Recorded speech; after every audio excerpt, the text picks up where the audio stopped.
December 27 ಬೆಂಗಳೂರಿನಲ್ಲಿ ಕನ್ನಡ ಪರ ಹೋರಾಟಗಾರರು ಅಕ್ಷರಶಃ ರೊಚ್ಚಿಗೆದ್ದಿದ್ರು.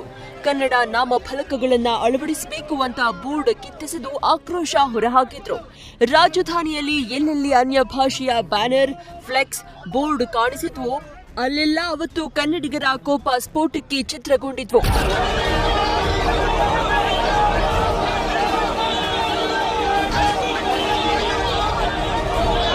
ಸಿಲಿಕಾನ್ ಸಿಟಿಯ ನಾಮಫಲಕಗಳಲ್ಲಿ ಕನ್ನಡ ಕಡ್ಡಾಯ ಮಾಡುವಂತೆ ಕರ್ನಾಟಕ ರಕ್ಷಣಾ ವೇದಿಕೆ ಆಗ್ರಹಿಸಿತ್ತು. ಈ ಸಂಬಂಧ ಬಿಬಿಎಂಪಿ ಮುಖ್ಯ ಆಯುಕ್ತ ತುಷಾರ್ ಗಿರಿನಾಥ್ ಜೊತೆ ಸಭೆ ನಡೆಸಿ ಗಡುವು ನೀಡಲಾಗಿತ್ತು. ಆದರೂ ನಾಮಫಲಕಗಳು ಬದಲಾಗಿದ ಹಿನ್ನೆಲೆ ಕರವೇ ಕಾರ್ಯಕರ್ತರು ಕನ್ನಡ ಕಹಳೆ ಮೊಳಗಿಸಿದ್ರು. ಕರವೇ ರಾಜ್ಯಾಧ್ಯಕ್ಷ ನಾರಾಯಣಗೌಡ ನೇತೃತ್ವದಲ್ಲಿ ಆರಂಭವಾದ ಹೋರಾಟದ ಕಿಚ್ಚು ನಗರದಾದ್ಯಂತ ವ್ಯಾಪಿಸಿತ್ತು.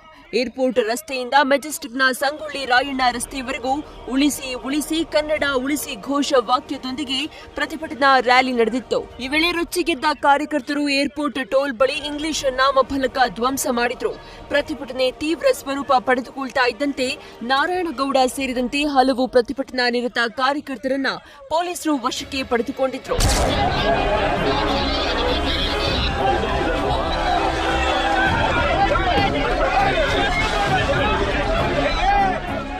ಹೌದು, ಅಂದು ನಾರಾಯಣಗೌಡ ಸೇರಿ ಬರೋಬ್ಬರಿ 29 ಕಾರ್ಯಕರ್ತರನ್ನ ಪೊಲೀಸರು ವಶಕ್ಕೆ ಪಡೆದು ದೇವನಹಳ್ಳಿ ನ್ಯಾಯಾಧೀಶರ ಮುಂದೆ ಹಾಜರುಪಡಿಸಿದ್ರು.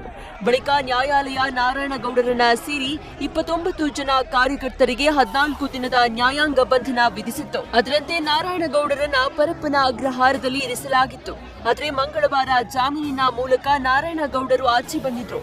ದುರಂತ ಏನಂದ್ರೆ ಜೈಲ್ ಗೇಟ್ನಿಂದ ಆಚೆ ಬರುವಾಗಲೇ ಪೊಲೀಸರು ನಾರಾಯಣಗೌಡರನ್ನ ಮತ್ತೆ ಬಂಧಿಸಿದ್ದಾರೆ.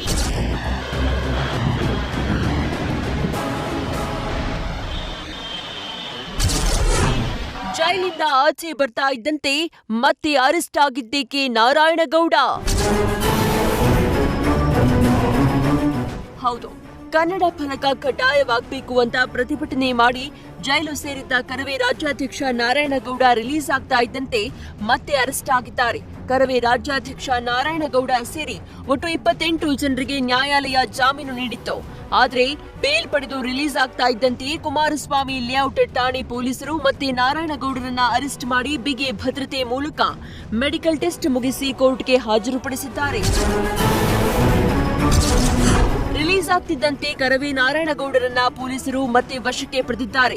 2017ರ ಹಳೆ ಕೇಸ್ ಸಂಬಂಧ ಕುಮಾರಸ್ವಾಮಿ ಪೊಲೀಸರು ಮತ್ತೆ ಅರೆಸ್ಟ್ ಮಾಡಿದ್ದಾರೆ. 2017ರಲ್ಲಿ ನಡೆದ ಪ್ರತಿಭಟನೆಯಲ್ಲಿ ನಾರಾಯಣಗೌಡ ವಿರುದ್ಧ ಆಸ್ತಿ ಪಾಸ್ತಿ ಹಾನಿ ಕೇಸ್ ದಾಖಲಾಗಿತ್ತು. ಇದೇ ಕೇಸ್ ಸಂಬಂಧ ಈಗ ಗೌಡರನ್ನ ಬಂಧಿಸಲಾಗಿದೆ. ಅರೆಸ್ಟ್ ಬಳಿಕ ನಾರಾಯಣಗೌಡರಿಗೆ ಮಾರ್ತನ್ ಆಸ್ಪತ್ರೆಯಲ್ಲಿ ಮೆಡಿಕಲ್ ಟೆಸ್ಟ್ ಮಾಡಿಸಲಾಗಿದೆ.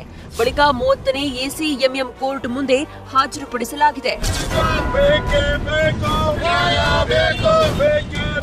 ಸಾರ್ವಜನಿಕ ಆಸ್ತಿಪಾಸ್ತಿ ಹಾನಿ ಉಂಟು ಮಾಡಿ ಪೊಲೀಸರ ಕರ್ತವ್ಯಕ್ಕೆ ಅಡ್ಡಿಪಡಿಸಿರುವ ಹಿನ್ನೆಲೆ ನಾರಾಯಣಗೌಡರ ವಿರುದ್ಧ ಪ್ರಕರಣ ದಾಖಲಾಗಿತ್ತು. ಇದೇ ಪ್ರಕರಣ ಸಂಬಂಧ ನಾರಾಯಣಗೌಡರು ಮತ್ತೆ ಅರೆಸ್ಟ್ ಆಗಿದ್ದಾರೆ. ವಿಚಾರ ಏನಂದ್ರೆ, ಇದೇ ಪ್ರಕರಣ ಸಂಬಂಧ 30ನೇ ಎಸಿಎಂಎಂ ಕೋರ್ಟ್ 16 ಬಾರಿ ಸಮನ್ಸ್ ಜಾರಿ ಮಾಡಿರುತ್ತೆ.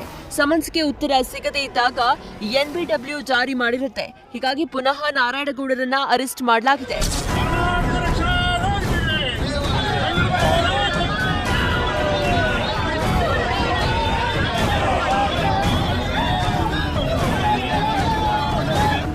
ನಾರಾಯಣಗೌಡರ ಅರೆಸ್ಟ್ ಆಗ್ತಾ ಇದ್ದಂತೆ ವಕೀಲರು ಜಾಮೀನಿಗಾಗಿ ಅರ್ಜಿ ಸಲ್ಲಿಸಿದ್ರು. ವಿಚಾರಣೆ ವೇಳೆ ನ್ಯಾಯಾಲಯದಲ್ಲಿ ಕೈ ಮುಗಿದು ನಿಂತಿದ್ದ ನಾರಾಯಣಗೌಡರಿಗೆ ಕೋರ್ಟ್ ಕ್ಲಾಸ್ ತೆಗೆದುಕೊಂಡಿದೆ. 16 ಬಾರಿ ಸಮನ್ಸ್ ಆಗಿದೆ, ಆದರೂ ನೀವು ಕೋರ್ಟ್ಗೆ ಹಾಜರಾಗಿಲ್ಲ, ಜಾಮೀನು ಸಿಕ್ಕರೂ ಯಾಕೆ ನ್ಯಾಯಾಲಯಕ್ಕೆ ಹಾಜರಾಗಿಲ್ಲ, ಕಾನೂನು ಎಲ್ರಿಗೂ ಒಂದೇ ಅಂತ ಕಾನೂನು ಪಾಠ ಮಾಡಿದೆ.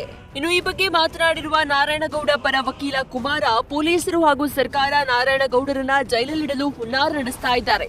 ಅವರಿಗೆ ಯಾವುದೇ ಸಮನ್ಸ್ ಕೊಟ್ಟಿಲ್ಲ, ನ್ಯಾಯಾಲಯದ ಮೂಲಕ ಹೋರಾಟ ಮಾಡ್ತೀವಿ ಎಂದಿದ್ದಾರೆ.